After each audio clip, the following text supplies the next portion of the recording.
Recently, someone who lives out of state contacted me, and in the process of deciding which side of the river to move to, the Portland side or the Vancouver side. So, this person wanted me to give them the pros and cons of living in either community. And with me being licensed in just Washington, I could only stick with the Washington side of things. And that was actually the third time that someone had wanted that something similar to that from me. And so that got me to thinking, what is the pros and cons of living in Vancouver? So I created a list, and so let's get started. The first pro to living in the beautiful community of Vancouver is its proximity to Portland. Portland is known as a city of roses. It's a very, very beautiful city, and it has lots of character.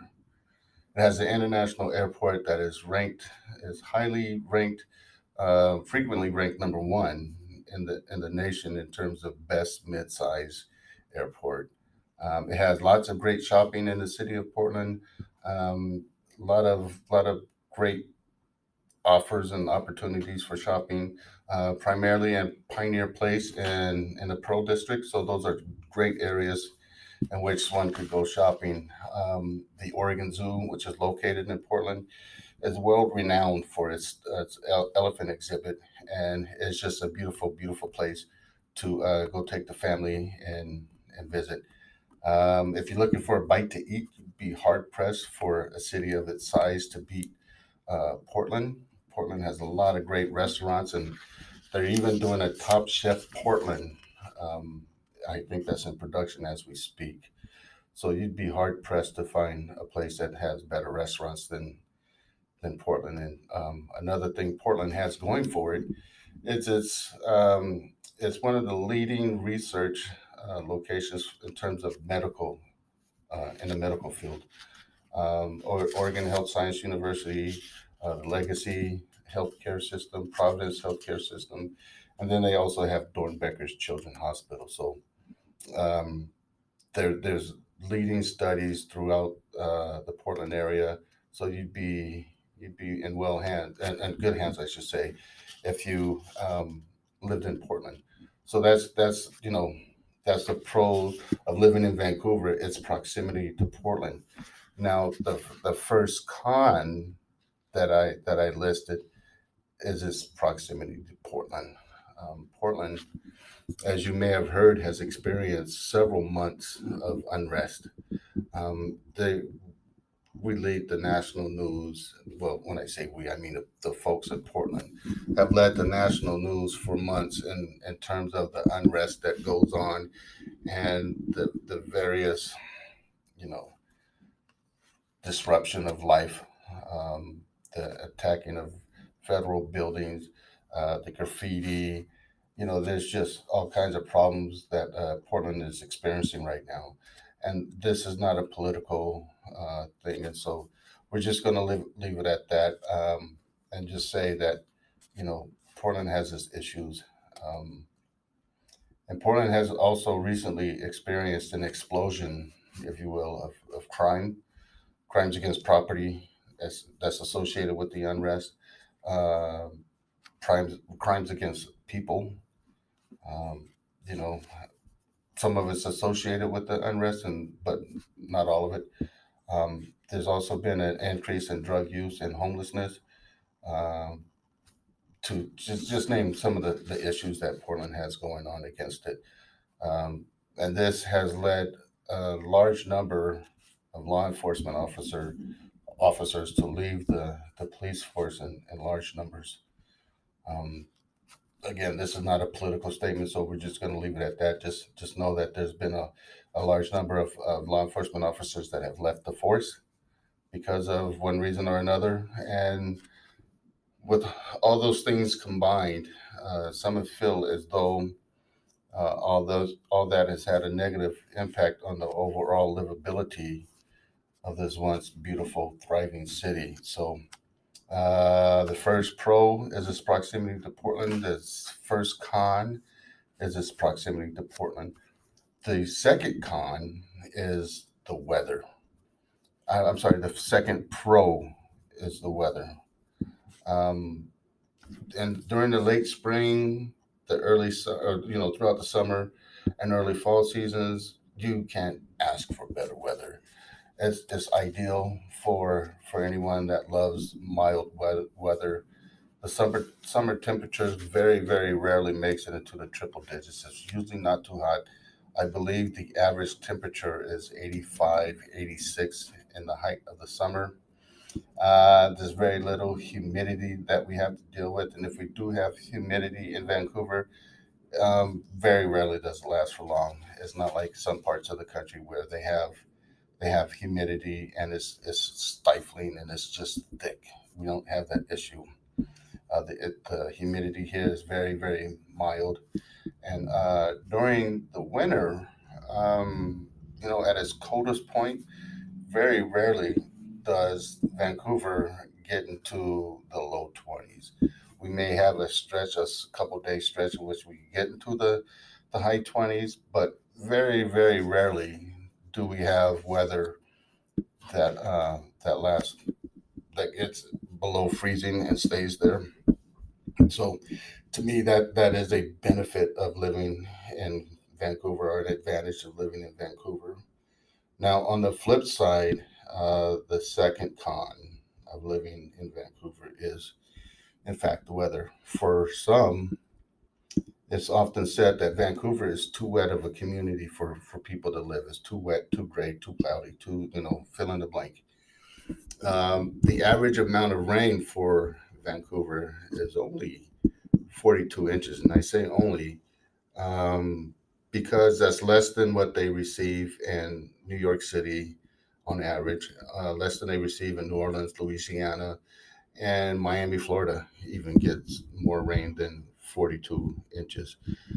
But however, on average, we have 164 days in which there's some sort of measurable precipitation per year, and we have an average of only 143 sunny days. So the majority of the year, it's cloudy, it's overcast, it's rainy.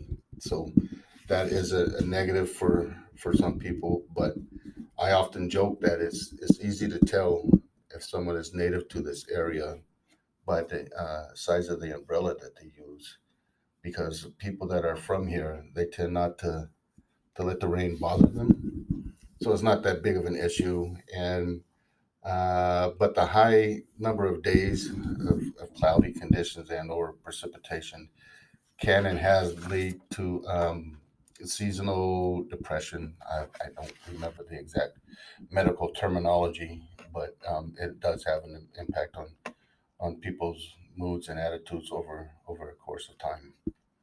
So the the third pro of living in this beautiful area is its outdoor activities.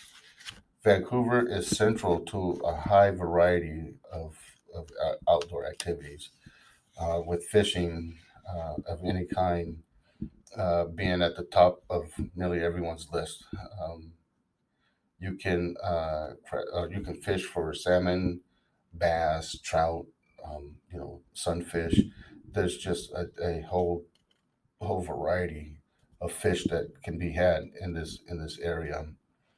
Um, and there's also clam. You can um, dig for clams, and you can go crabbing, and you know, but those things are done at the coast, and depending on where you want to go, um, the Pacific Ocean is a very short drive away from the city of Vancouver. And by short drive, I mean it can be anywhere from an hour and a half. Will put you in Astoria, Oregon, or Long Beach, Washington. So you have options in which on either side of the river that you can go to and get your fill of beach activity. Um, there's miles and miles of hiking and bike trails within the city of Vancouver that you can do. There's year-round skiing that's not too terribly far from the city of Vancouver. Mount Adams, Mount Rainier up by Seattle. as a popular place. Mount Hood offers year-round skiing and snowboarding and sledding and things of that variety um, on the Oregon side. But also Mount Jefferson offers the same, as does Mount Bachelor. But then closer to Vancouver on Highway 14, you can go out to the Columbia River Gorge and there's hiking, climbing, all kinds of things that you can do out there. But the Columbia River Gorge is widely considered to be the world's leading area for windsurfing. And in fact, there's a tournament of sorts, a world championship of windsurfing that is often held in Hood River, Oregon, or near Hood River, Oregon. So there's plenty of outdoor activities, and there's also leagues and clubs that you can join to support you in your desire to participate in various outdoor activities. So that is a huge advantage for living in Vancouver, is the outdoor activity. Now, with that being said, the third con, in my opinion, is this public transportation, and or rather the lack of public transportation. Vancouver does not offer a great deal of support in terms of public transportation. There is a C-Tran, which is the public bus system here, but the services are limited, especially to the new developments, the new communities away from the air, Vancouver, and so the lack of availability to those areas in comparison to other major cities, Portland included, is a negative in my opinion, and makes the need for one to have their own transportation uh, be a must. It's just a requirement for you to have your own transportation and not be able to rely on public transportation as you can in other cities. So, um, for some people, that would be a setback if they lived here in the city of Vancouver. Now, the the fourth thing that's a positive, or fourth pro, if you will, is job security. I looked this up recently.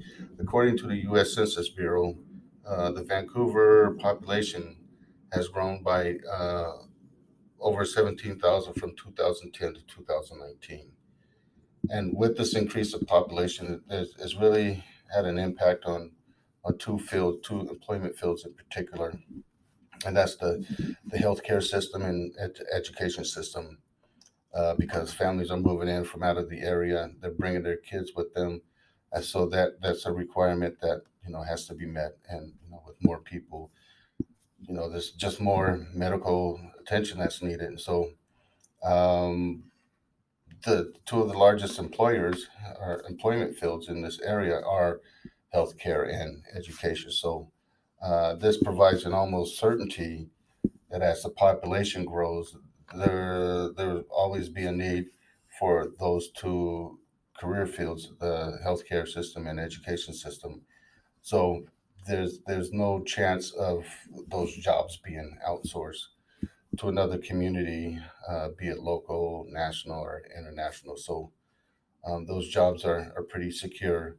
So to me, that is a huge benefit of living here in Vancouver. And that there's also other fields that are government services and employment opportunities like that that's also needed. But primarily, I'm going to focus on the healthcare service and the education service to identify the job security that is pretty solid here in the city of Vancouver. Now, conversely, there's a lack of jobs here in Vancouver that makes that is, in my opinion, the fourth disadvantage or fourth con, if you will, for living here.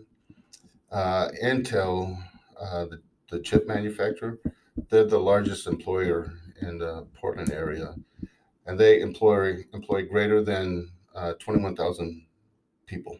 Some of those people are from Vancouver, but are Clark County. But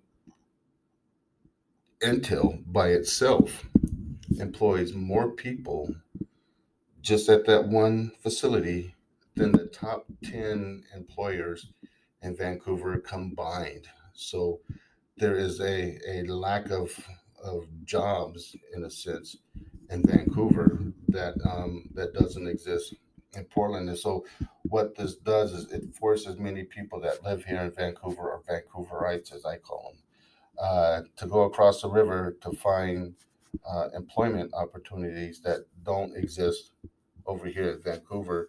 And the reason why this is important is because it exposes the people that live in Washington State but work in Oregon to an income tax that they would not otherwise have if they just worked exclusively in the state of Washington. So to me, that's a negative because it has an impact on your pay because of the tax that you have to pay, and then your tax filing because you're a resident out of state in the state of Oregon. So that has a negative impact on your overall tax situation. Now, so to wrap this up, one of the greatest things that I like about the community of Vancouver is that it's small town growth. Now, in spite of the population growth that I mentioned earlier, Vancouver still has a population of less than 185,000. Excuse me, no edits. And in comparison to some of the larger cities in the area or in this region, or on the West Coast in particular, Vancouver has a very low crime rate.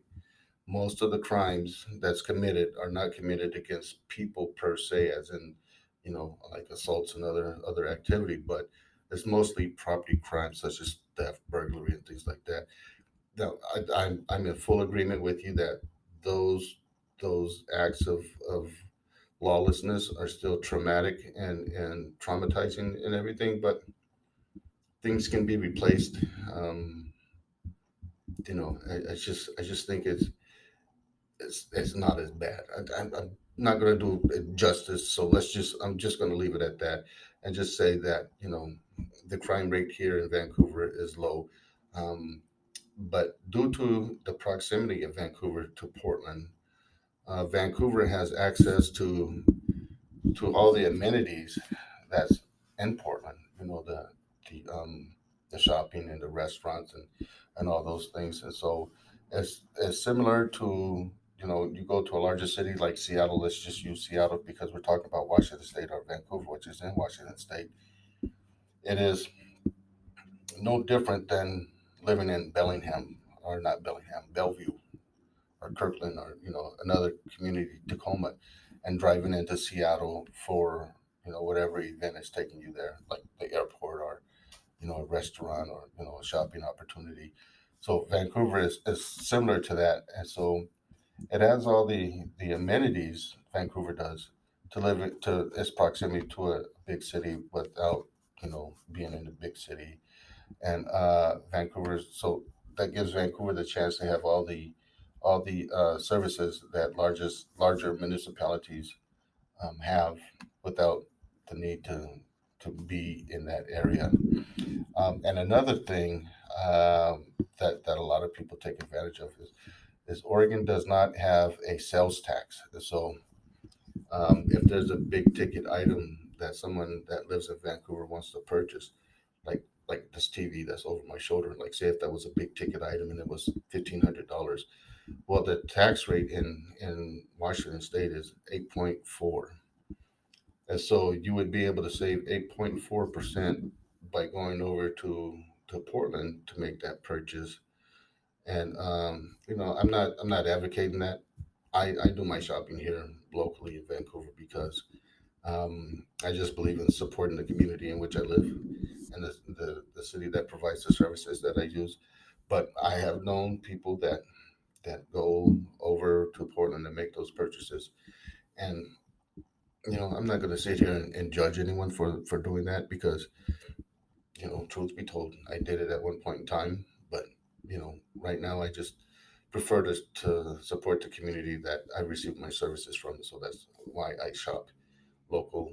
And so the small town feel is pro number five, and the con is the fact that Vancouver is still a small town. It really is. The shopping is extremely limited. There's no high dollar, high value shopping like a high end retail store that I'm aware of. If you want to attend a concert or a musical or just something along that line, then you don't have that opportunity here in Vancouver. You'll have to go to Portland or in some cases Seattle in order to see a performance that's of interest to you. Because Portland is also a small city in terms of the major metropolitan areas on the West Coast. It's the largest city in Oregon, but it's still pretty small in comparison to Seattle, San Francisco, San Jose, Los Angeles, and San Diego, and so on. So uh, that being said, there is a limited option for nightlife here in Vancouver, and just a few options altogether for entertainment. So I consider that to be somewhat of a negative, just because your the money that you're spending is not benefiting the community in which you live. So to me, that's vitally important. So, but overall, this was just a list that was created because someone was asking me about the pros and cons of living in Vancouver as opposed to Portland, and really, it's hard to separate the two communities. But I did the best I could. Um, Vancouver is a great place to live, work, and play. In spite of anything negative that I may have said about Vancouver, if I had to choose between Portland and Vancouver, I would select Vancouver as a place that I would want to raise my family. But all my kids are adults now, but I have grandkids now, so I would prefer that my kids live over on the Vancouver side. And professionally, the real estate prices are more affordable here on the Vancouver side. Um, I just it's just a lot more affordable over on this side, and I'll have a comparison, a cost of living comparison video here pretty soon. I have it made, I just don't have it posted up. So in which I compare the cost of living in between Vancouver and Portland. So look for that, and it really spells it out. But for me professionally, the real estate prices are more affordable here in Vancouver than they are in Portland.